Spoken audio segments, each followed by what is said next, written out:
Record this meeting. All right. Thank you everyone for joining. And we are here tonight talking about advocating for trans rights in school. This workshop usually takes somewhere around an hour and 15. So we may not go all the way till 8:30 Eastern. And I want to first go over our agenda. So today we're going to do some quick introductions. We are going to share some news updates about what's been happening around these issues, give a little bit of background around why we talk about this stuff the way we do, and then look at what you can do at a school level to advocate, as well as a state level to advocate. We'll spend a little bit of time talking about how you can share your story and how you can continue these conversations, although that's something that we do a full 90-minute workshop about as well. So we'll only touch on those a little bit. And then we'll end with thinking about what happens next. So I am Rebecca Kling. I'm the Community Storytelling Advocate at the National Center for Trans Equality. I am trans myself. I use she, her pronouns. And before I joined NCTE, I was based out of Chicago doing performance work and education work about trans identity. My background is as a theater performer. I also work with trans youth. I work with Camp Aeronautic, which is a camp for trans and gender variant youth. That's not the hat that I'm wearing tonight, but I'm always happy to talk about Camp Aeronautic as well. And I have some photos up both of Deshauna Neal, who is on the call, and I'll let her introduce herself, as well as Debbie Jackson. Debbie and Deshauna are our amazing family organizers. So Deshauna, if you want to say a few words about yourself. So hi, everyone. This is Deshauna Neal. I am from Wilmington, Delaware. I was born here, raised here, and I'm still here. I just started working at NCTE as a family organizer. I have been in the advocacy role for my daughter primarily here in Delaware for as long as she's been out, which is 10 years now. I have recently become a public advocate as of 2 years ago, where we have shared our story in a more public manner. I have 4 children. My oldest is trans. She transitioned when she was 4, and she'll be 14 in 5 days. And then I have 3 wonderful boys after her, and they all get on her nerves, so it's wonderful. And I have a turtle, 2 cats, a dog, a spider, a frog, and a potbelly pig. And because we need to see those, wow. So we have a picture of Peter the potbelly pig, and then those are my babies, Meep and Moop. And we are gonna keep pushing forward. So when we want you to advocate, we are not asking you to speak for anyone but yourself, and we're not asking you to speak for NCTE. So when you're thinking about this stuff, we want these to be tools that you can use, but we never want to pressure anyone to share their story or to advocate. And we are always happy to brainstorm as much as we have time in this call, and then certainly via email or on the phone or hopping on Skype. We want you to think of this stuff as stuff to put in your toolbox, not stuff that you should feel like is written in stone or stuff that you feel like you have to get out there if it's not right for you. So a couple of news updates. The first thing we wanted to talk about briefly is Title IX. So Title IX is this law that says any education organization that gets federal funding can't discriminate on sex.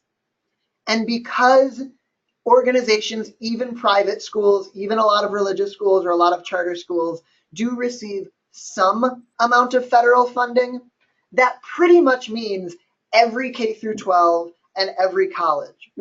There are exceptions. There are colleges and K through 12 organizations that receive no federal funding, but the vast majority of education institutions do receive some amount of federal funding. And what we've seen in the last decade or so is more and more courts are saying discriminating against trans students violates Title IX, that discriminating against trans students at its core is a type of sex discrimination. In 2016, the Department of Education under President Obama issued what's called a guidance statement.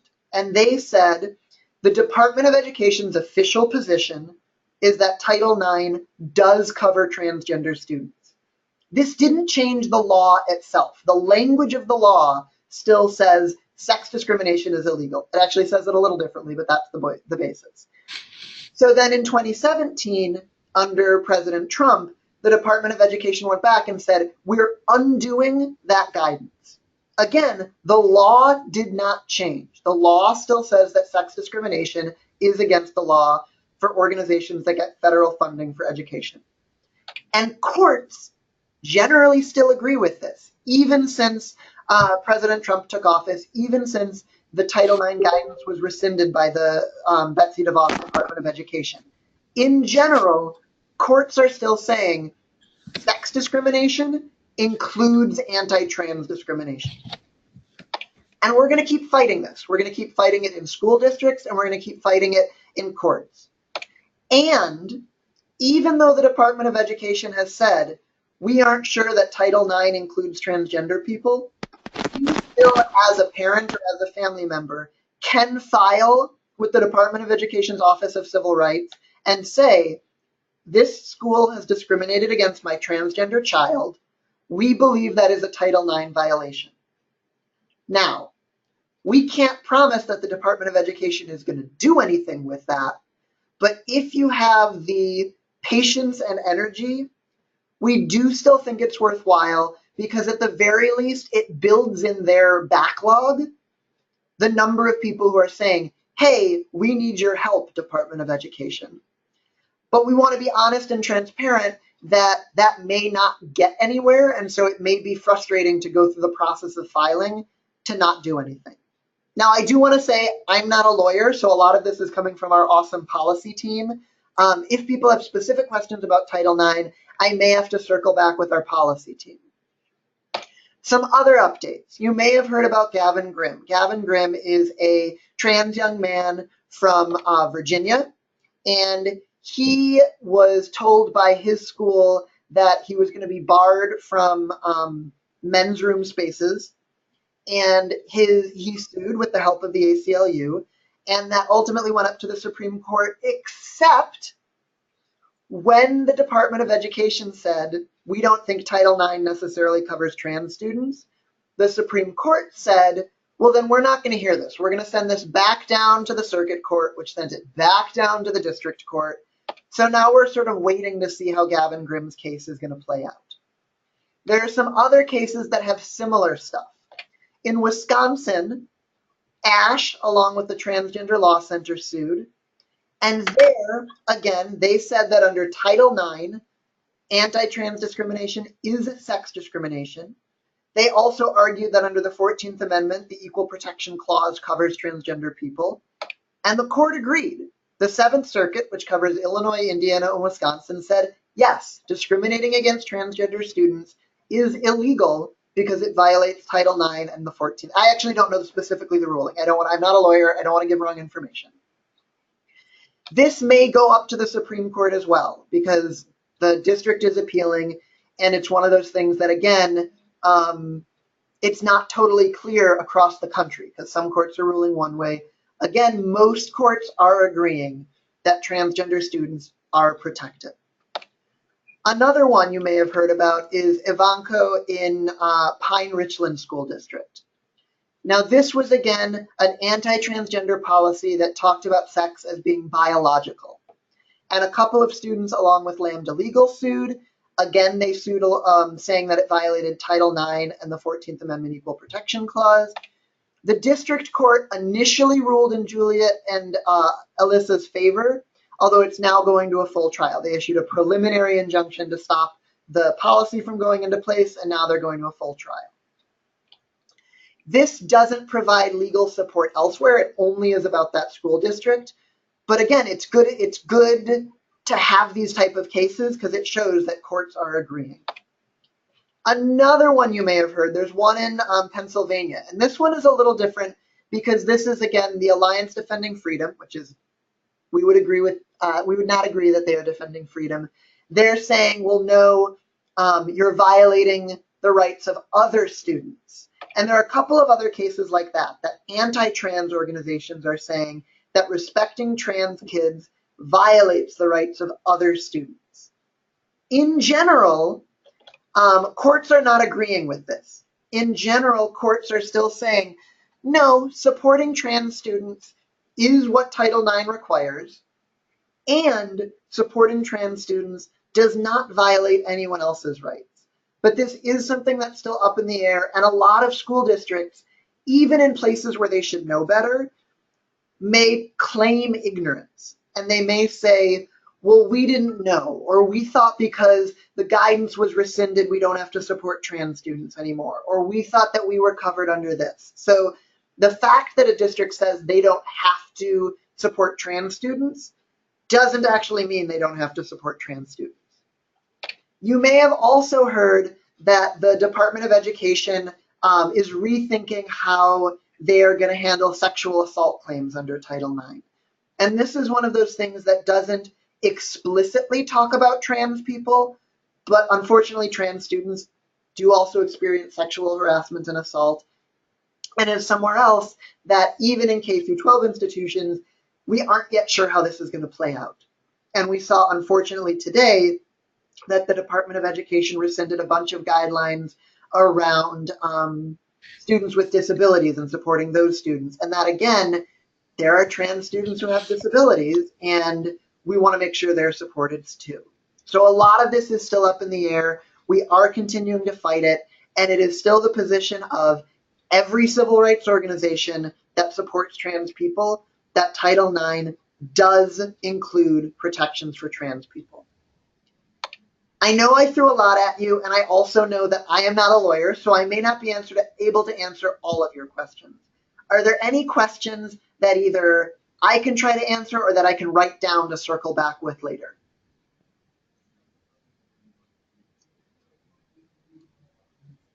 All right.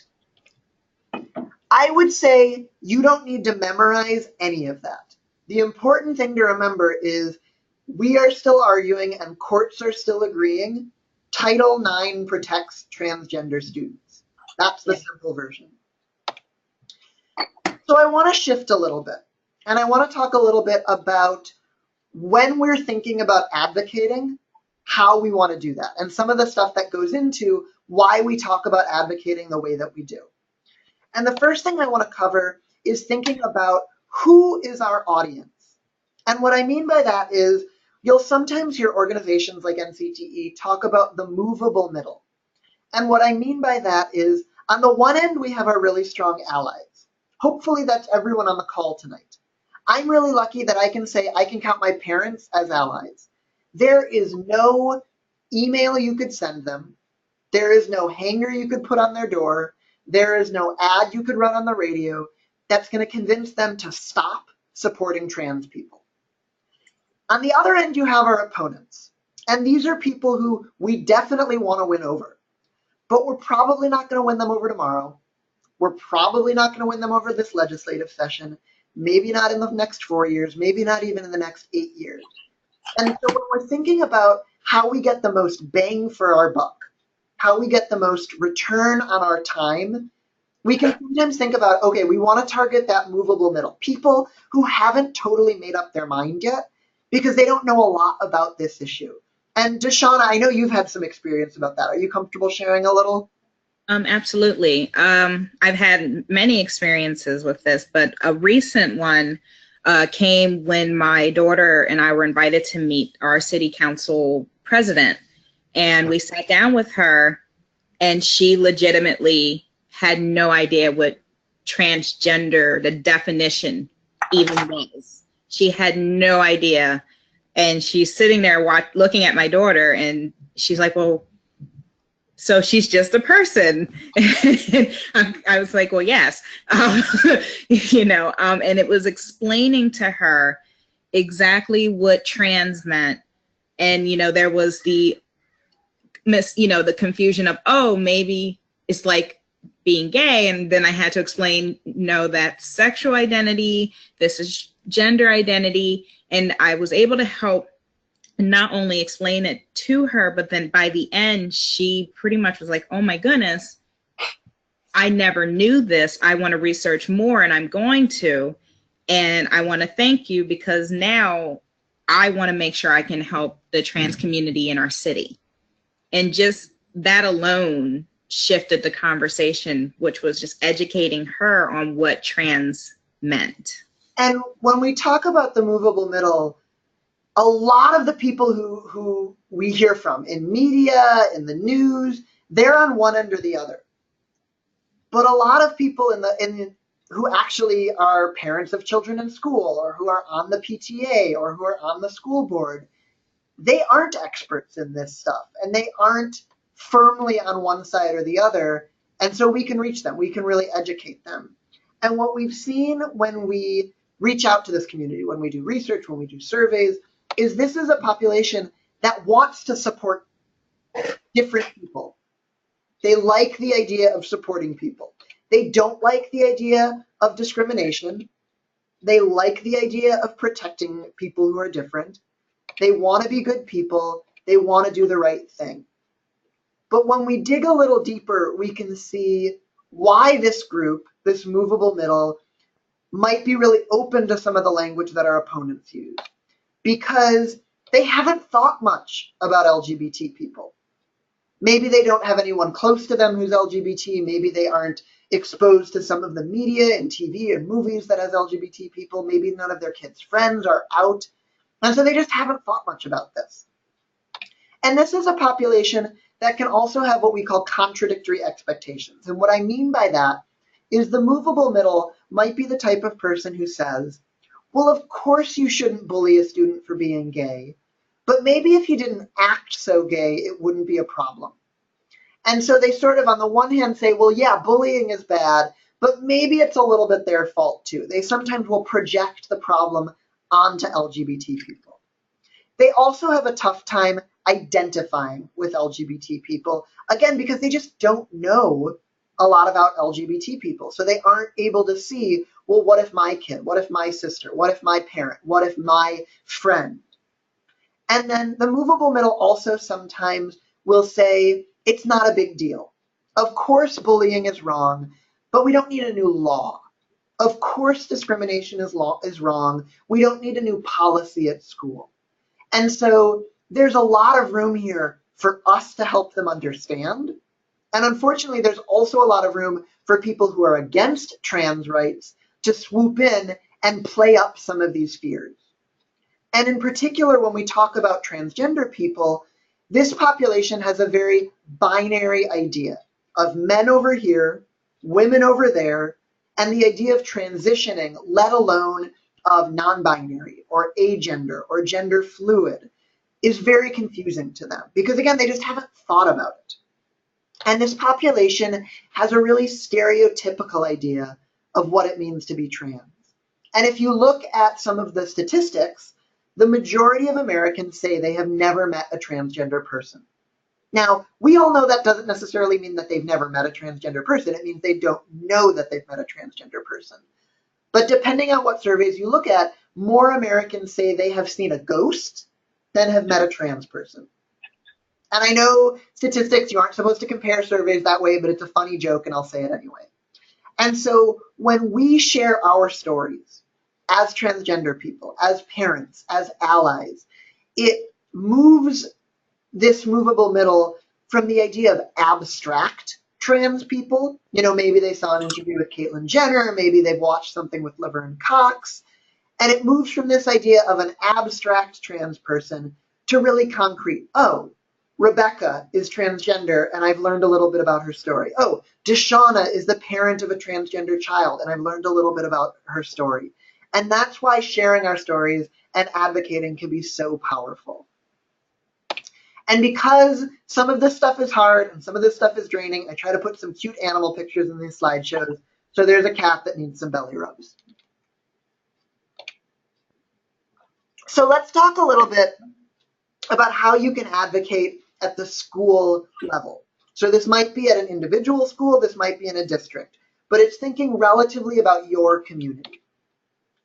So in any advocacy, you want to think about how you're working with trans people, particularly trans youth. Is there a GSA that there are students already advocating? At the middle or high school level, there might be, and there might be trans students who can speak for themselves. And parent voices are super important. We also want trans students to speak, and so we want a balance there. Parents are absolutely critical, and going back hundreds of years, parents are really important to advocate for their kids in schools. That is a huge part of how we get civil rights protections for students, is parents who go out and say, my child deserves an education. We also want to make sure that we have trans voices in there. So trans adults and trans young people, particularly in middle and high school when they're old enough to speak for themselves. It's also important to work with trans students because I can't tell you what they're going to think is most important. In one school, it might be about bathrooms. In one school, it might be about dress code. In one school, it might be about ID and what the ID says. And I can give you some general ideas, and Deshauna can give you some general ideas, and other parents can give you some general ideas, but we can't tell you what's right for that school, and only the trans people in that school can. I also like to think about, when doing school advocacy, there's a carrot and there's a stick. And the carrot is the higher ideals of education. Every student deserves access to a high quality education. That includes students who aren't transgender, and that includes transgender students. And we're not trying to convince anyone that being transgender is right or good, although we certainly want them to think that, but we're not going to say that teachers can't believe what they believe. We are going to say that they need to treat all their students well, and that includes trans students. And then the stick can be threat. And I'm not encouraging anyone to do this, but I'm saying it is a tool in your toolbox to say, well, then we're going to go to the media. Well, then we're going to go to the ACLU. Well, then we're going to go to our lawyer. And that balance there, thinking of the carrot and the stick, can be helpful to figure out what's right for you, for your family, and for your school district. So let's talk a little bit more specifically. So there is some really great model policy stuff that I will email as a follow-up, and I'm making a note to myself. And GLSEN, which is an amazing organization that advocates for LGBT youth in schools, worked with NCTE to come up with this model policy. And the scope is, what should schools be thinking about when they want to support trans students? And I'm going to go sort of broadly over some of that stuff. A lot of the stuff that we think about is bullying, is harassment, and is discrimination. That trans students and LGBT students more broadly should be explicitly protected from bullying, from harassment, and from discrimination. And the other big one is that transgender students, like all students, should have access to gender segregated activities and facilities, to sports, to changing rooms, to bathrooms. Those are the ones that are most often in the news, and those are the ones we think about the most often. But there's other stuff that's important to think about too. And this is part of the place where I can't tell you what you should talk first with your school, because that's only something that your trans child or other LGBT students in school will think about. Other things that could be on a model policy: privacy and confidentiality, because we don't want teachers to tell other students or to tell parents and out a transgender student. And there is, just like HIPAA is the Health Information Privacy Act, there is, I think it's FERPA, which is the Federal Education Privacy Act. Deshauna, you're nodding. Do you remember the actual title? It's FERPA. I don't know exactly what it stands for, the acronym, but it pretty much protects the students' identification in an education system. And so we definitely want schools to have explicit things saying that, but technically schools are already covered by that. If your child comes out to a teacher, that teacher should not be telling other people about that.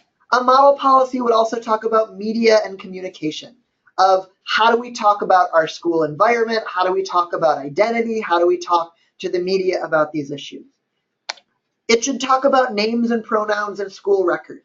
So if your child has not legally changed their name, what the attendance record says should still be whatever their preferred name is. because there is no good reason that a legal name change should be required for your teacher to respect your child's name. Similarly, we want to make sure that dress codes are inclusive. And we want to make sure that a model policy would talk about how does a child transition at school in a way that supports that child. In addition to that, a good model policy should think about community engagement and conversation. One of the things that can be really scary for people who aren't familiar with trans rights is the idea that schools are coming in and pushing things, or schools are coming in and forcing things on students. And so ideally, there should be an opportunity for community engagement and for professional development, for teachers to learn, because this isn't stuff that most of us learned in school. I'm trans myself. I didn't learn this stuff in school.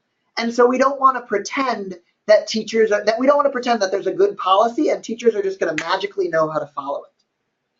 Similarly, once teachers have been educated and once students have been educated, a good model policy should have consequences for not actually living up to the policy. And all of that is in the very great model policy that I will email. It has specific bullet points and specific language that schools can adopt. And that's a place to start. Again, not saying that this needs to happen overnight, but that as a goal, this is where we encourage schools to go. So how does this play out in practice? In any school district, you can continue to educate.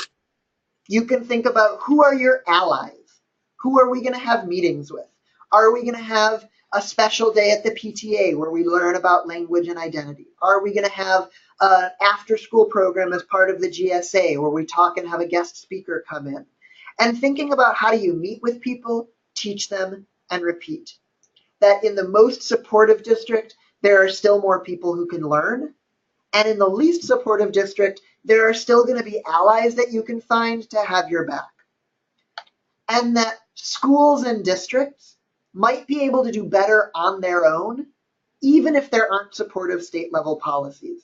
I've definitely heard from parents, and I'm sure Deshauna can share stories as well, of individual teachers who were able to support trans students, even though the school had lousy policies, or individual schools that were able to support trans students, even though the district or the state didn't have great policies.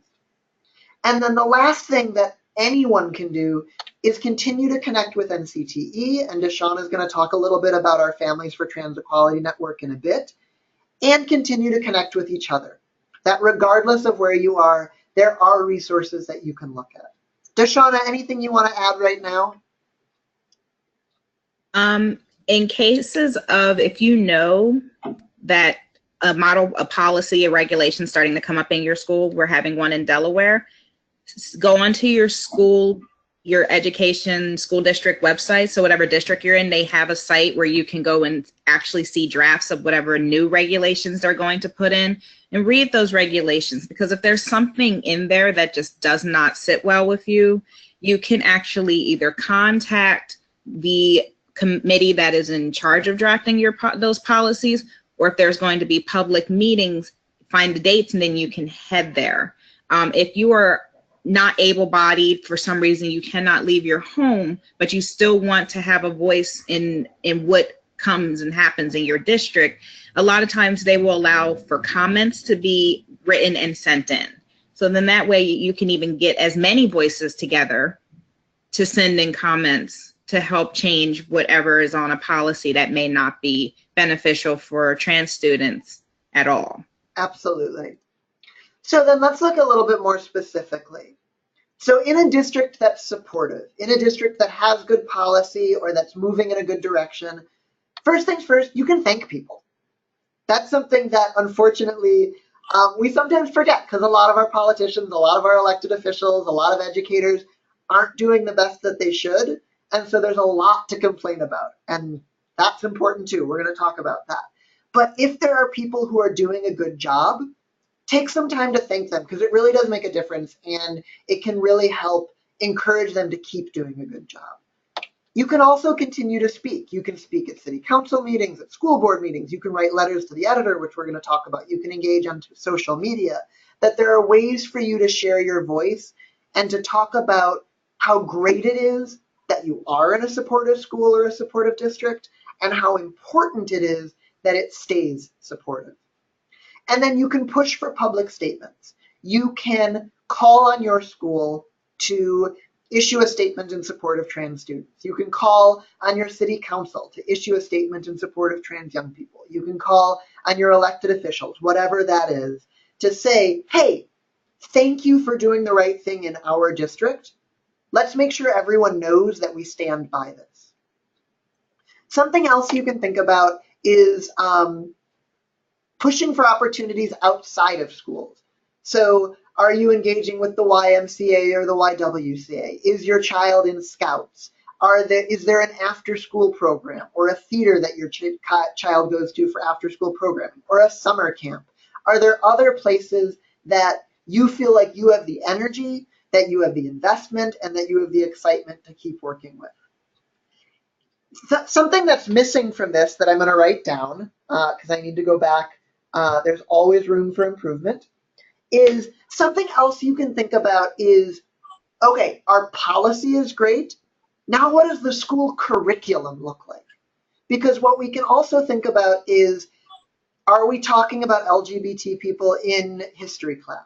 Are we reading trans authors or books with trans characters in English? There are some really great age-appropriate books for as young as elementary school, all the way up through high school and college, that are either by trans authors or that have really great trans characters. And so thinking about, what does our curriculum look like? Are the math problems, are the word problems in math only names that a heterosexual white couple might have? Or are there names in our math problems that reflect diversity and reflect other identities? And those are things that go beyond policy, and policies are super, super important, and then start to think about, what is the culture of our school, and how do we make sure that this starts from every part of our school? And unfortunately, there isn't always room for complacency, because even in places where there is support, there are funders coming in from organizations that are against LGBT rights who are putting money into elections. There are organizations and anti-trans activists who are trying to run candidates for city council and for school boards. And what we are unfortunately seeing is that even in places where there has been support, maybe even in places where there have been good policies put into place, there are other people pushing back against that. And we want to make sure that we don't let things slide back. In schools where there's maybe not a clear policy, or where the policy is sort of, it's not where we need it to be, but it's not awful. That's where you can really push for those policies and push for schools to move from to how do we really make good policies. And that can also be a place for you to think about, what is the key issue that's important to my child? Because that long list of model policies, that's a lot. And we understand that that's a lot. So is there one thing that would really make the difference for your child, or one issue that you're going to try and address this year? Because we can't do everything at once, and that's okay. Think about finding your allies. Are there other parents who don't have trans kids who will still have your back, who will go with you to those meetings, who will go with you to the school board, who will help push for things? And where are those opportunities to speak? We talked a lot about that. Deshauna, do you have any thoughts on sort of how to find allies and what that can look like? So I happen to live in a state where we are a middle district. We're working on it. And what I found was reaching out to my local Facebook groups, just local. If you're part of a Facebook group that is for your city or state, I found that talking, just like, if anyone knows about this and I would like your feelings on it. And since people know me here in Delaware, a lot of people did reach out, and we were able to get a group of people to different public hearings that we had on the policy that they put up that didn't necessarily have a trans child, but some of them were teachers from other schools. Some of them just so happened to be doctors. And it was really nice to have all of them come together for us parents, because sometimes we might be just seen as, you know, mama and papa bears, but when you have other teachers who are like, yeah, we really need to do this, or if you have a medical or mental health professional, like, this is why this is important, that shifts the discussion a lot more. And also just bringing up the conversation with people who you already know support you and your child, just like, hey, this is happening, can you be there with me? And that's another way to do it. Absolutely. And then for schools that unfortunately aren't as supportive. So one of the things we want to think about is, how do we have this conversation? Because in places where it's unsupportive, it can be even hard to start. And we can talk about the wrong side of the law, because again, courts are deciding, the majority, not every single court, but the majority of courts are agreeing Title IX does protect trans students. Anti-trans discrimination is sex discrimination. And then we can also talk about, it's on the wrong side of what's right. Because what schools have a responsibility to do is to protect and support all of their students. Not just students who aren't trans, not just students who aren't disabled, not just students who aren't people of color, not just students who aren't immigrants, whatever it is, schools have a responsibility both legally and morally to protect and support all of their students. And in unsupportive districts, it's even more important to think about, who are those allies? Who is going to have my child's back? Who is going to have my back? And how can we continue to speak out? And we're going to talk about that in terms of writing letters to the editor, in terms of speaking at city council meetings, in terms of engaging on those one-on-one conversations. And because we know this stuff is tough, here's a really cute picture of a mouse holding a Easter egg.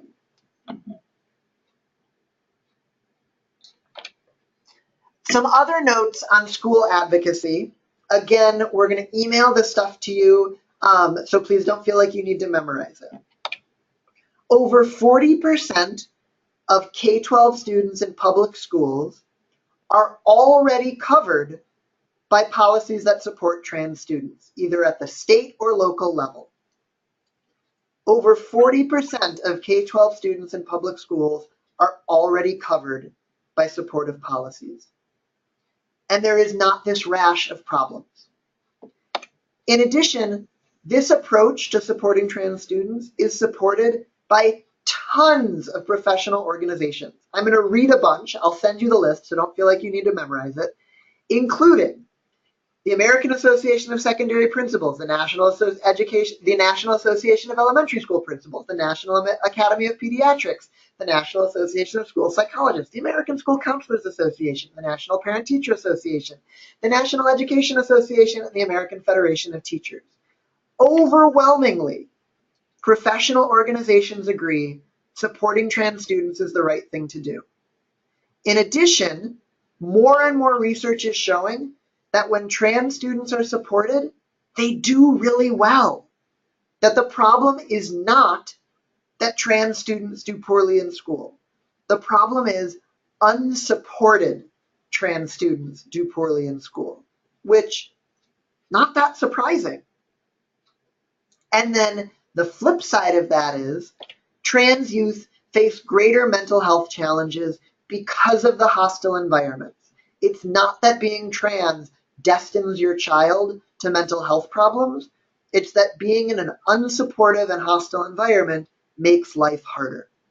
Again, I'm going to email all of these, but these are the types of things that can be helpful to have in your pocket, to have, if not memorized word for word, at least in general, and to be able to say, the problem is not my child. The problem is not transgender youth. The problem is a lack of support. Any questions about any of that, about sort of that school level advocacy and how that works?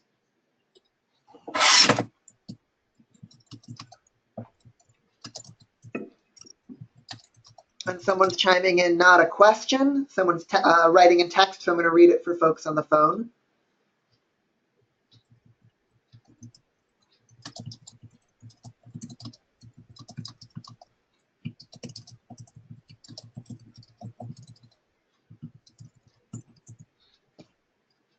I'm in an unsupportive school district and we're just starting to think how to go to our school board about policies. So one thing I would think about is, again, finding those allies, other parents or your child's doctor or teachers that you know have your back or teachers from different districts. And one of the things that I can't promise we can connect you with people, but we will try. And I know Deshauna certainly loves connecting with parents and is happy to try and figure out, are there other parents in your area? Are there other organizations in your area who we know would be on your side? So that when you are going into those meetings, because I think a lot of the time having some of those one-on-one or small group meetings can be really powerful, that you aren't going in alone, that it isn't about you and your child, it's about your community wanting to support children like yours. And I think that distinction can be really helpful and can just make it less scary because it's not you going to bat alone. Let me add. Yeah. That was my question, and I live in Tennessee, which is like we're in the Bible Belt. So we've just started a PFLAG group, but like typically there's only 8 that will come to the PFLAG group, and we're in a city of over 100,000. So we're starting to reach out, but a lot of the things you said were things we were thinking about. Like we don't want to go in and say you got to fix all of this, but can we start with one thing? Yeah. And so it was to hear you say all that. Well, and I appreciate that, and I wanna be honest that can be really frustrating to go in and say we know we can't do everything tomorrow, and right. Particularly for so let's be honest, sometimes teenagers are not the most patient, and particularly for students who are really struggling, it can be hard, and it can be hard for parents too, to say we aren't going to get everything tomorrow. And so I think being able to figure out, like, what's our priority? What do we really need now? And what can we not say is unimportant, but say we can afford to wait a little bit. So I'm glad you're thinking about things that way. Yeah, well, we've already connected with lots of parents who their kids have dropped out of school because it's not a safe place. Absolutely. Julie, I am also in Tennessee. Oh. So we should probably connect. Where I'm are in you? Knoxville. Where? Knoxville. Oh, okay. I'm in Clarksville, and I hear a lot about UT Knoxville. So because we're recording this, I don't want you to share contact information right now, but we will absolutely connect you two. And I love that we just had that moment. Any other questions or thoughts before we move on? And just to remind people, we're now going to talk a little bit more about zooming out from school level to thinking about state level. I don't know how to say I'd like to have a question. Yes, Ashley. Okay, hi. Sorry, everyone. I was late. I was putting my daughter to bed. That is a good excuse. But I was wondering if you have any experience with divorced couples where there's one affirming parent and one who's not.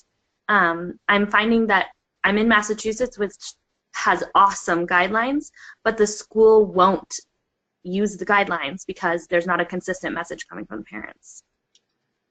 That's a tough one. I do not. I want to look into that and I want to get back to you because I know you are not the only parent experiencing that. And I suspect there are resources out there that I'm just not aware of right now. So I want to look into that and follow up with you. And I'll include this with everyone on the email. So it's not, if there are other people who have that question, I won't just be sending it to you. Thanks. Yeah, thank you. All right. Oh, was there another question or thought before we move on? Yeah, this is Lisa. Can you hear me? Yes. Can you hear me? Okay. I'm having an issue with the meeting app, so I was trying to write it in there. But so I have a question. I just experienced this last weekend voting in our state PTA's legislative assembly, which is an extremely cumbersome it sounds process. Like a super fun way to spend the week. Oh my gosh, it was 2 days of mind-numbing Robert's Rules of Law. However, what I found was really interesting is the So we did actually, as a body, pass a resolution that is inclusive of LGBTQ plus youth for safety and inclusion. And so what that has allowed us to do is, in the state, I'm in Washington, so what that's allowed us to do is to then, or will let us do, is to go advocate on behalf of our students, saying, listen, this is a platform for the state PTA, that all students deserve equity and equality and safety. So there's a big learning curve in terms of understanding how to utilize this platform, and also they make it really difficult to access. So I happen to be a white woman that can walk in the room and people are going to pay attention to me in a different way. So I'm wondering if there is a way that NPCE has used the national PTA platform to help in advocating and support, or there are ways that that has been useful. That's a really great question that I also don't have an answer to. If there are any other folks who have experience with that, please chime in. Otherwise, I can think of a couple organizations that I want to reach out to brainstorm with that question, and I'll also ask our colleagues here. I know the National PTA has a resolution on trans students. I probably have a bookmark somewhere. I can send it to anyone who gives me their information. Okay, that would be great. Thank you.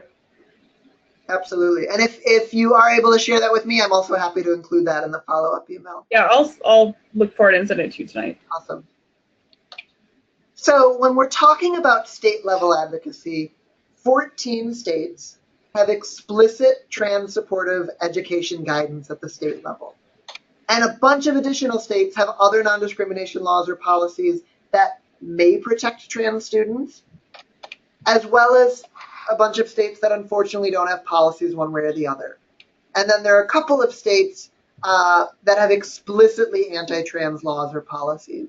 And regardless of where you are, there is stuff you can do to advocate both at the school level and at the state level. So when we're thinking about supportive states, again, continue to share your story.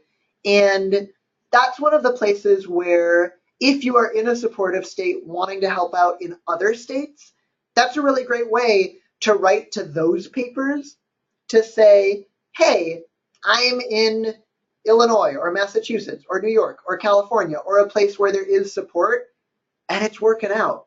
Like, this is not the end of the world.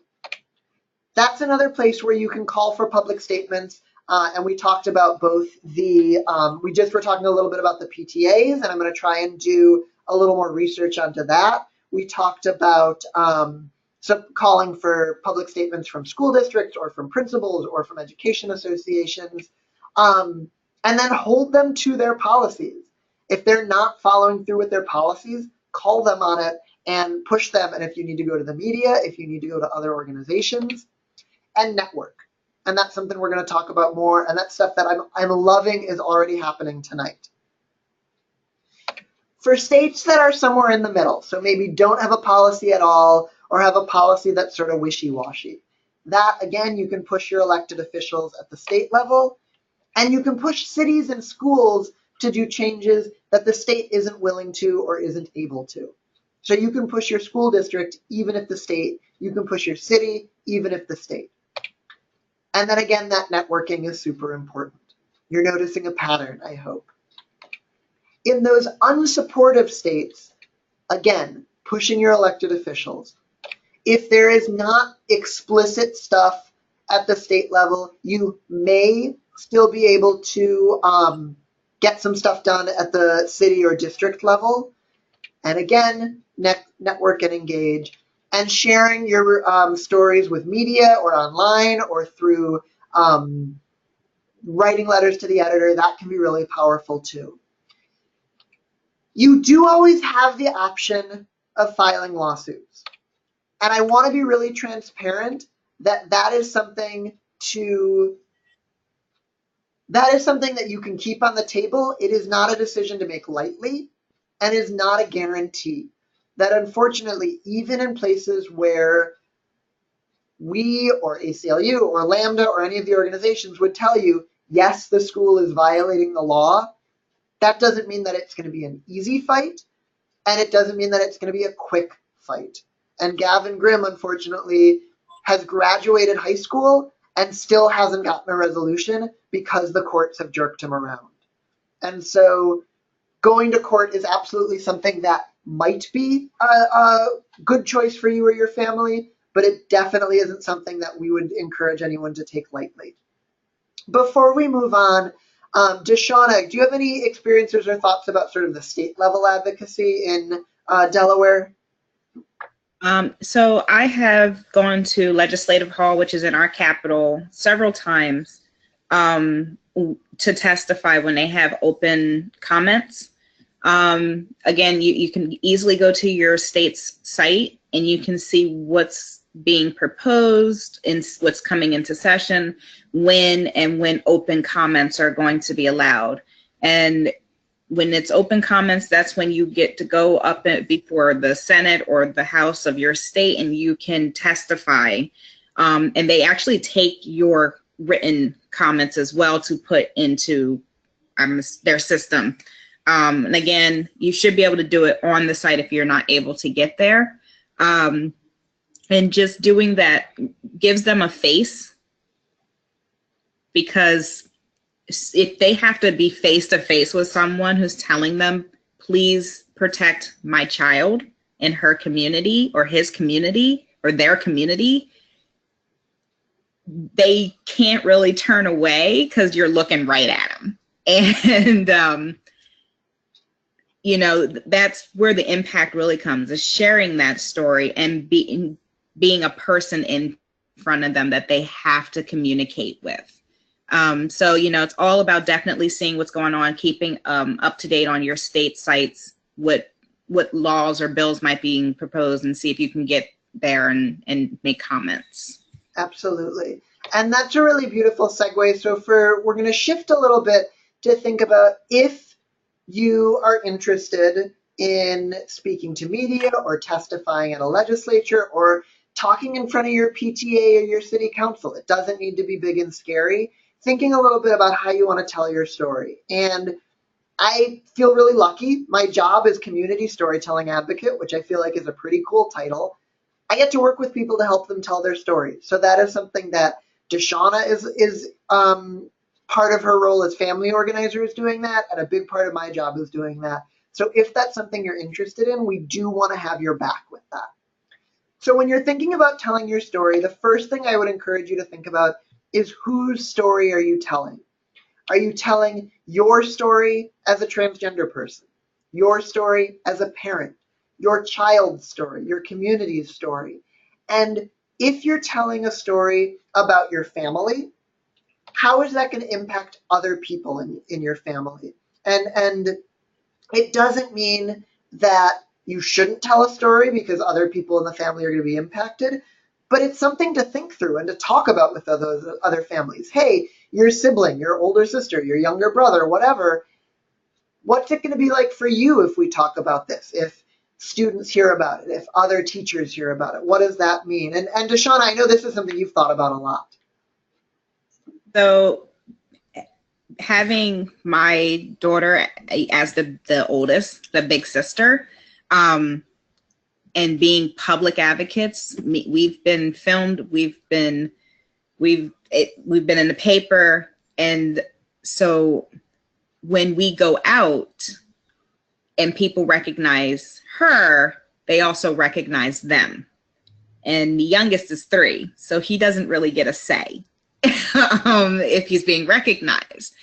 And in doing this, before I even made this decision, I had to speak to every one of them. We sat down together. Not only did I speak to them, but I also asked them their feelings.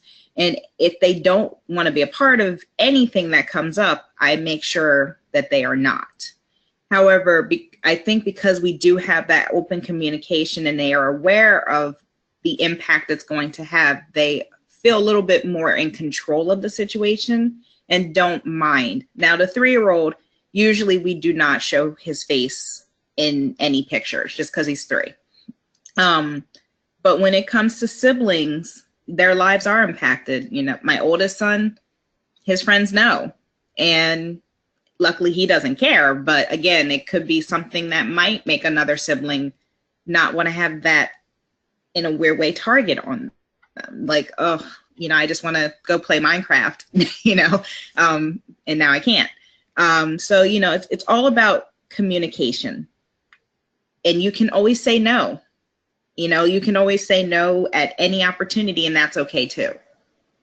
Absolutely. And because you've said yes to one opportunity, doesn't mean you need to say no to or doesn't mean you need to say yes to the next one, and vice versa. I firmly believe, as a performer, as a storyteller, as a trans person, the world is better when we share our stories. But that doesn't mean that you ever have an obligation to share your story, or that sharing your story is the right thing for your family at that moment.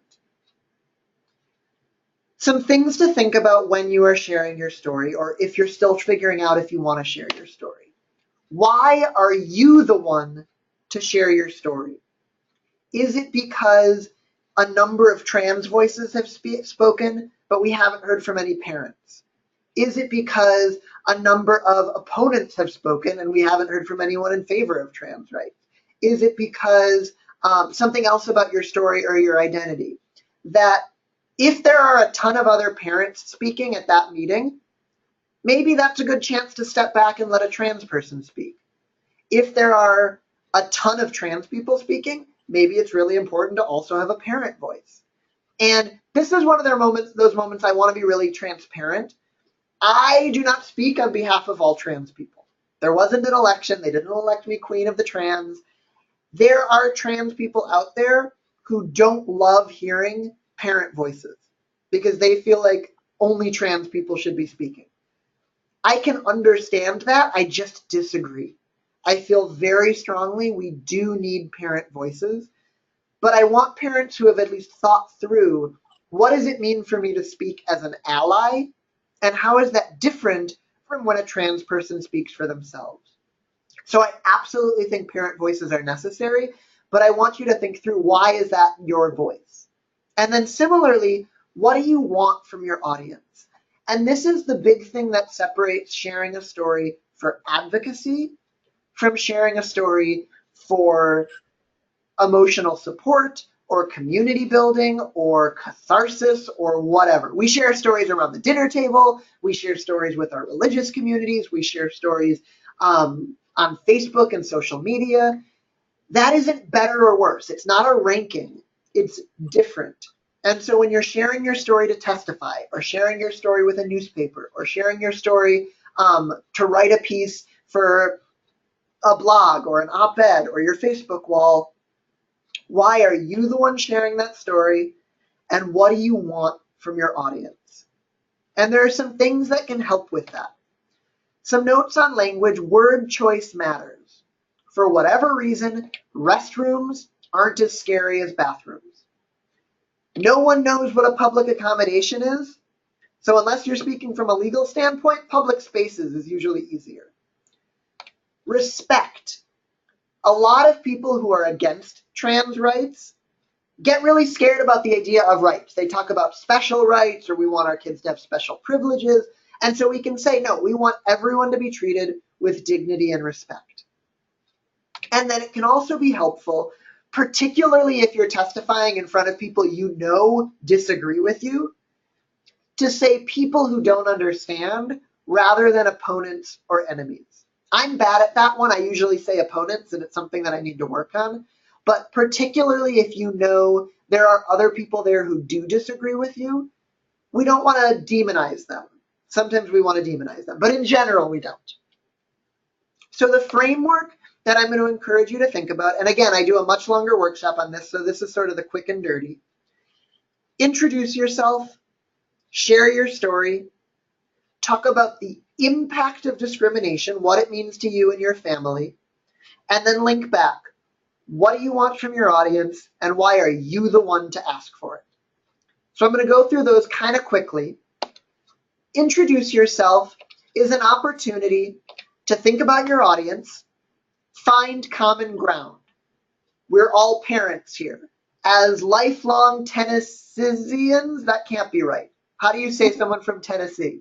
Tennessean. Tennessean, as lifelong Tennesseans, as members of this community, as members of this religious group, as someone who went to this school myself and now has a child there.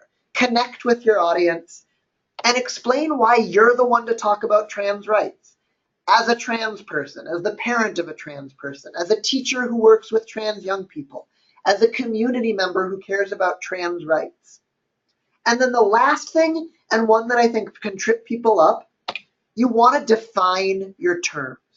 So we go back to that idea of the movable middle, of people who are ready to support trans rights, but aren't really knowledgeable about it. If I go up in front of that group and I introduce myself and I don't explain what things mean, if I just say, I'm Rebecca, I'm a trans woman, and I move on, a portion of that audience is going to go, shoot, does that mean she is a woman? Does she want to be a woman? Does she have a penis? Does she want a penis? Did she go on hormones? Why is she dressed like a woman if she wants to be a man? And they are ignoring what I'm saying. And so I want to take that opportunity to just quickly and simply explain what those words mean. And I'm going to give some suggestions on how you can do that. I would really encourage you, particularly if your child is in middle school or older, this is something you can talk about with your child. And I know, Deshauna, that's something that you and Trinity have done to figure out what language feels good. So when thinking about introducing yourself, we're going to give a couple of examples. I'm Rebecca Kling, and I'm a transgender woman. For me, that means I was born a boy, but always known I was a girl. I want to be honest, I don't love that language because I wasn't born a boy, I was born a baby. But I'll sometimes use language that I don't think is perfect because I want to get to the point. If I only have 90 seconds to talk to a legislature, I want to choose what I'm saying carefully, and I probably want to spend more time talking about respecting me as an individual and less time explaining language. Another example, Deshauna, are you willing to read this one? I'm Alex Milton, and my daughter is transgender. Her birth certificate says male, but she deeply knows herself to be a girl. I support transgender rights, even though I'm not transgender myself. And we are happy to brainstorm other ways to talk about this because there are a bunch of different definitions for transgender that are pretty easy to understand, but don't use language like sex assigned at birth, don't use language like cisgender, don't use language like gender spectrum, not because those are bad phrases or bad words, but because if you only have a couple minutes, you want to pick your battles. And you can also use this to, again, connect with your audience. I'm a person of faith, I'm a small business owner, I'm a high school student, I'm a member of a political party, whatever it is. And we are happy to brainstorm either via email or on the phone or on Skype what language is going to feel good, is going to make sense, and is going to be something you're comfortable sharing. So then you're going to actually share your story. And I'm going to give an example. Because we're running on time limit, I'm going to do it pretty quickly. And I'm going to talk about some things that I think work in this example and some things that I think could be improved. And again, both Deshauna and I are happy to do this with you to help brainstorm what story you want to share. I was working at a middle school teaching theater to an after-school group of 7th and 8th grade students. I taught the first class and thought it went well. My being trans never came up, and I only talked about theater games and classroom-appropriate topics. A few days later, I received a phone call saying the principal thought my presence in the classroom brought up uncomfortable conversation, and they were going to find a new teacher. This made me feel like I wasn't valued as an educator, and like I was being judged on who I am rather than how good of a teacher I might be. I asked them to reconsider, but they refused. So there are a couple of things there. Things that I like. I note that the class went, and unfortunately this is a true story, this is something that happened to me. I note that the class went well, and I note that we only talked about theater games. We didn't talk about my being trans. Something I think I could have done better, I never explicitly say I was fired for being trans. And for folks who just aren't used to this stuff, we really want to be crystal clear. There are a lot of words that we use in community, things like discrimination or bullying, things like allyship or support, that we understand what those words mean, but not everyone does. And so being really clear, this is what it means to support my child, or my child was bullied, here's what that means. Really spelling it out. An example that I like to use that's not so charged, I don't want to say I'm hungry. I want to say my mouth is watering and my stomach is rumbling and all I can think of is food. I want to spell out what that experience is like so my audience understands it. In the interest of time, I'm going to skip quickly through this next slide. Basically, these are examples of people who maybe were not giving a lot of examples. They weren't really spelling things out. They both do some name calling, so they're not the best examples. Some other things to think about when sharing your story. It can be helpful to share room for support. It doesn't mean that every story needs to have a happy ending, but I like to think of this as like, if only they'd met with me to learn more, if only the teacher had been more supportive, if only whatever. And then again, trans identity might be new. Take some time to explain it, and it can be really valuable to straight up admit, I know this stuff can be confusing. And I use myself as an example there. I will say, I've been thinking about this stuff my whole life, and I still sometimes get tripped up on language. It's okay if you don't understand everything today. It's still important to support transgender students. And so we can say, we're not expecting people to change overnight. We are expecting people to try. Then you want to think about, what is the impact? What does it do when someone experiences discrimination? So you want to connect the dots for people. You want to give specific examples, and you want to connect it to what else you're talking about. So I'm throwing up a couple of examples here. I'm not going to read through them again in the interest of time, but specific examples. I was fired for being trans. That meant I couldn't pay rent. My child is being bullied and they're too scared to go to school. My friend is terrified of police targeting and she can't get home from work without being harassed. You want to be specific and clear and really spell it out for people. This is what it means. Because if they're not familiar with it, it might not mean that they want to be unsupportive. They just don't know any better. And at the very least, we want to leave saying, no, you know better. And because this stuff is tough, there are some cute otters, because I know we need some cute animal pictures. And then the last thing you're going to do is you're going to link back, here's what I need you to do. You're going to be specific, you're going to be firm, and I think negotiating is awesome. I love negotiating. There's a lot of room for negotiating. This is not the place to negotiate. This is the place to say, that's why I need you to blank, to vote a certain way, to support people in our community, to elect this politician or kick that one out of office. Here's what I need you to do. So a quick review, those steps for sharing your story, and I'm going to email all this out. You're going to introduce yourself. You're going to share that story. You're going to talk about the impact of discrimination, and you're going to link back, here's what I need you to do. When thinking about sharing your story, rehearse, rehearse, rehearse. In the car, on the way to work, in the shower, hop on the phone with Deshauna, hop on the phone with me. Do you have support? Are there people in your life who are going to have your back if things go poorly? And are there people in your life that you're going to celebrate if things go well? And are you ready to go public? I know HRC is working with NCTE and some other organizations right now to help put together a guide for parents to think about, are you ready to go public? And that's something that Deshauna is happy to brainstorm with you. I'm happy to brainstorm with you. And then from a straight performance point, again, have you rehearsed? Have you thought about your body language? Going back to that idea, are you willing to say, I understand this stuff can be confusing. And last but not least, you are allowed to say no. No, thank you, I'm not comfortable sharing my story. No, thank you, I'm not up for testifying. No, thank you, I'm willing to speak, but only if I can be anonymous. You are allowed to set your boundaries. We're powering through because we have lots to cover and not lots of time.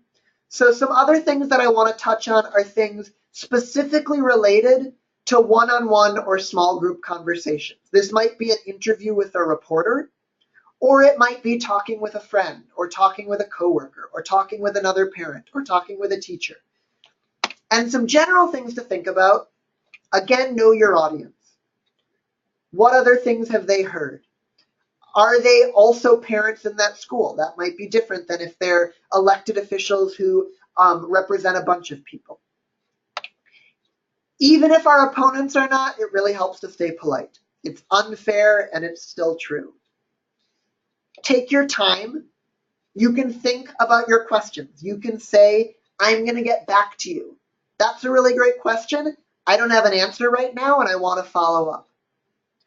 Connect and redirect is something that comes from summer camp for me. And this is the idea, this is one of those really obnoxious things when politicians do it, but it can actually be really important. It's the ability to say, I hear your question, but that's actually not what I'm here to talk about. Sometimes it can be that explicit, and sometimes it can be, that's a really great point. I think what we want to talk about is, and then shifting back. And this is one of those things that practice can really help. To be asked, well, aren't kids too young to know? And to respond, I understand people have that question. We're really here to talk about how to support all students. And so you're not telling them their question is dumb. You're not telling them their question is wrong, but you're also not getting into a debate that you really don't need to get into. It's also important to know your level of expertise. Again, that's a great question. Let me get back to you. That's a great question. Let me connect you with Deshauna at NCTE or Rebecca at NCTE, or let me teach you how to use your phone and Google it. That's a little sarcastic, but can still be helpful. And if you need to, be willing to wrap things up. Thank you for your time. I think we've gotten all we can done. Some things I would encourage you to avoid. These are places we've seen people get in trouble. Again, nothing's written in stone, but in general, over-the-top language or name-calling tends to get people in trouble. Big, sweeping statements. Nobody cares more about bathroom safety than trans people. All trans people have blank. Those are the type of things that open us up to semantic debates. Well, I care about bathroom safety too, and you can't say that no one cares about it more. We don't want to have that argument, so it's easier to just not say all trans people or nobody or everybody. We don't want to tell people that their worries are dumb. We don't want to say bathroom safety isn't a big deal. We don't want to say this isn't an issue. Because even if the fear that they have isn't realistic, it is their fear. And so we don't want to tell them their fear is dumb. We want to relax their fear, not just brush it aside. And last but not least, be careful when making movement comparisons. There are a lot of people out there who will say the trans rights movement is just like the civil rights movement, or is just like the AIDS advocacy movement, or is just like disability advocacy. And we can learn things from those communities, but it's not exactly the same. And so we don't want to say it's exactly the same. And there's a giraffe, because again, we need some cute animal pictures. And what I think we may end with, because I want to leave some time for any last minute questions, is a framework I really, really like, and I encourage you to think about before you get into some of these conversations. And it's the idea that when someone asks you an uncomfortable question, either because they are intentionally being rude or they just don't know any better, there are 3 ways you can answer any uncomfortable question. The first one is to shut it down. That's not what I'm here to talk about. It doesn't need to be rude, but it can be firm. The second one is to partially answer. And this might be to say, well, some trans people do this, Some trans people do that. You're setting a boundary for yourself, but you're also giving a little bit of information.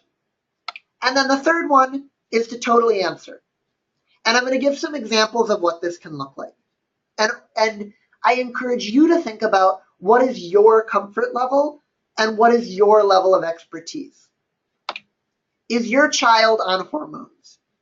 That is an uncomfortable personal question. That might be because someone is intentionally trying to be difficult, or they might just not know any better. And so the way to deflect that, to shut it down politely, is to say, actually, I'm not here to talk about that. I'm here to discuss supporting transgender students. You might also say something like, actually, my child's medical information is private between me and their doctors. You're not being rude. You're not saying it's a dumb question, but you're setting your boundary. The partial response there would be, hey, is your child on hormones? Well, some trans youth do go on hormones. Other trans youth don't. I'm really here to talk about protecting all students. So again, you're setting your boundary, you're educating a little bit, and you're saying that there are lots of different ways to be trans. And that's why this is usually my favorite way to approach these questions. Hey, Rebecca, have you had surgery? Well, some trans people have surgery, some trans people don't. We want to make sure that everyone is protected, or that everyone can get employment, or that everyone can get housing, whatever I'm there to talk about. And again, I'm not saying that the question is dumb, but I'm also providing my own boundaries. And then the last way would be to fully answer the question. Is your child on hormones? She is. In fact, here's the decisions we've made. If you're going to answer this way, I would really encourage you to give the disclaimer. I'm comfortable answering that. Not everyone is. And so I would want you to be careful when you ask that question in the future.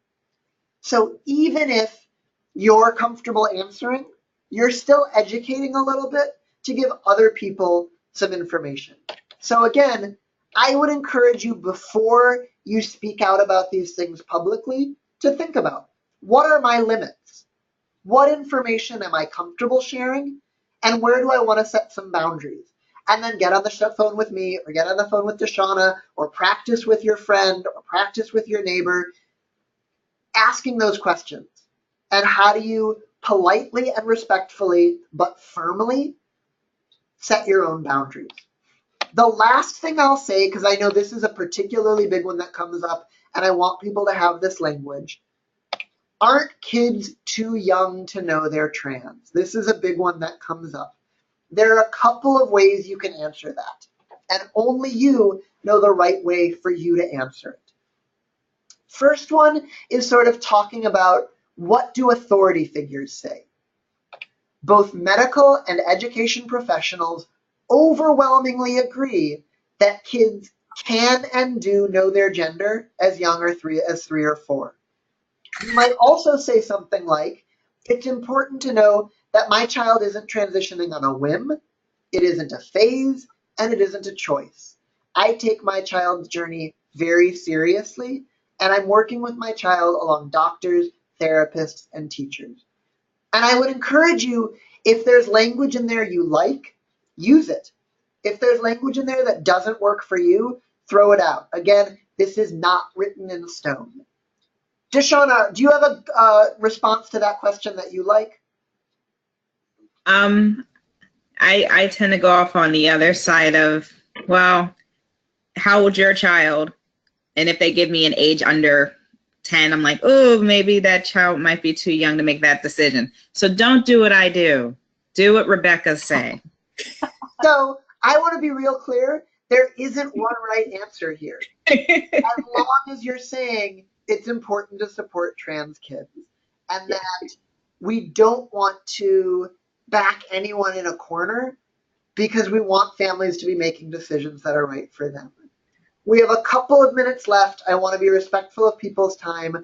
Are there any specific questions that folks have, or questions that they've gotten that they're not sure how to answer, that it would be helpful to take a couple minutes right now? And while people are thinking about that, I'm going to blow my nose because I've been needing to do that for a while.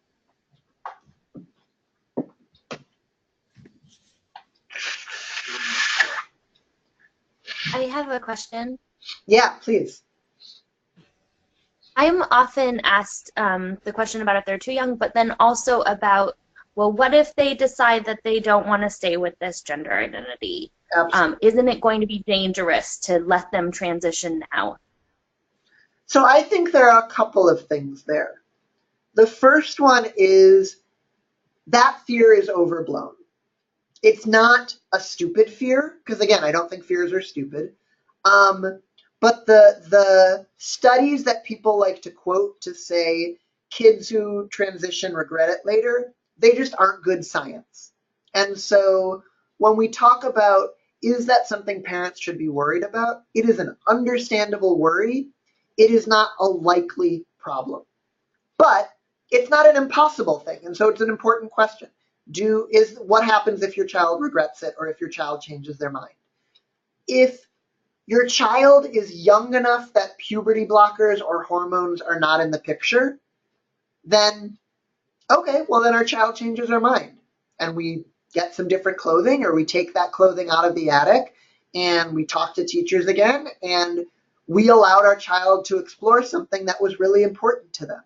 And they came out knowing themselves better. And that feels like a win, even if it was a struggle or even if it was not an easy road. And for kids who are early enough or young enough that we're not thinking about hormones, it feels like the downsides of supporting a trans child at that age are, we have to have some difficult conversations of, nope, this wasn't really what was right for our kid. And that's the thing we have to do a lot as adults who work with young people. A lot of the time we have to say, I thought this was the right decision for this child. Actually, there's a better way to support this child. And so because education professionals and medical professionals and trans adults all are saying kids can know at such a young age, we want to support that. And we want to allow kids to explore that in a way that feels right for them. When we get to talking about puberty, that gets a little trickier. And I want to acknowledge that that is hard and that there are no easy answers there. One way that I liked that WPATH, the World Professional Association of Transgender Health, talks about it, is that when a child is saying that they are trans and it looks like puberty blockers or cross hormones might be right for that child, there is no easy choice. And there is no clear-cut decision that is definitely going to be right, because we can't tell the future. And so I feel very strongly, and certainly healthcare professionals and education professionals and trans adults are saying, all we can work with is what my child is telling me right now. And what my child is telling me right now is that this is what they need. That because we know being trans is not a choice, it's not a phase, it's not a fad, I'm going to support my child the best that I can right now, the same that any parent can do. And that I'm making the best decisions I can with the information I have, and knowing that trans adults have my back, and that educators have my back, and that the medical field has my back, and that other parents have my back, and that that is the right decision for our family. Now, that goes back to one of those things of, you can decide where on this idea of deflecting, giving a partial response or giving a full response, it is for you. If it's your best friend, maybe you want to give that full response. Yeah, this is a hard decision that we have to make as a family. If it is a random other parent, maybe you want to shut it down and say, it's a private decision we're making as a family. And if they continue to push, and I don't need to justify it to you, it's a private decision we're making as a family. Does that help at all? Absolutely. We are at time. I don't want to kick people off. Any other questions or thoughts? Again, I'm going to send this full slide deck as well as a couple other resources. And both Deshauna and I are available as resources, as people to brainstorm with, as people to help network. I love that we also already made some Tennessee connections. Anything else that you know you're looking for either right now or that we might be able to find for you in the future? Now, I had a quick question. Yeah. This is from this little lady here. Hello. She would like to know how old, for those of you who are moms, how old your trans kids are. And for those of you who are trans, maybe just introduce yourself real quick. Absolutely. So I will say I'm Rebecca. I am a transgender woman. That means that my birth certificate said I was a boy, but I've always known that I was really a girl. And I am in my early 30s. I am not a trans youth anymore. And if any parents are comfortable sharing, or if there are any other trans people on the call, we would certainly love to hear from you as well. I have mine. Here she is. So this is my little, well, not little anymore. This is Trinity. She was 4 when she socially transitioned, and she will be 14 in 5 days. Happy birthday. Happy birthday. It's going to be so exciting. Yeah, she's excited. And if any parent has young kids and want to know what it's like to go from when they're younger up until where I'm at now with a teenager and dealing with puberty blockers and hormones, feel free to reach out to me. I have a lot of knowledge on that. Do you want to introduce yourself real quick before the call ends? Can you just say how old you are? Hi. You want to say how old you are? Did you forget? She's 7. My son is 23. He transitioned 2 years ago, and he's in school to become a mechanical engineer. And he's actually working at Volkswagen in Chattanooga this semester. That's great. And my daughter is 6. Did you say your daughter's 6? My daughter's 6, yeah, and she just started kindergarten. Thank you for sharing. All right. Real quick, my son is 17 and transitioned at 16, but has always said he is born in the wrong body since he was 5 years old. And my name's Lisa, and we're in Washington State, and our daughter is 13 as of yesterday, and she began her transition at 9. So we got some. I'm also a Scorpio. We got some Scorpios on the call. Technically, she's a Libra. She's on the Libra side of the cut. Oh, so close. Well, I want to say, as a trans person, I have been fortunate enough to have supportive parents, and I want to thank all of the parents on the calls for the work that you are doing. I know it is not always easy. We want to have your back as much as we possibly can and connect you to resources as much as we possibly can. So we certainly hope that this is not the end of the conversation, but a part of a much larger conversation, that we will continue to do what we can to help you advocate in your schools, advocate in your communities, and keep kicking butt. So thank you all. It was very helpful. I'm glad to hear it. And I will, it may not be tomorrow, but I will get out some of the stuff that we talked about later this week. And if there are other resources, either that you have that you want to share or that you're looking for, definitely please let us know. Thank you. All right. Thank you all. If anyone didn't notice, I put the link to the National PTA resolution in the chat. Awesome. I love that. And I will share that out. All right. Thank you all and have a good night. Thank you so much. Thank you. Good night.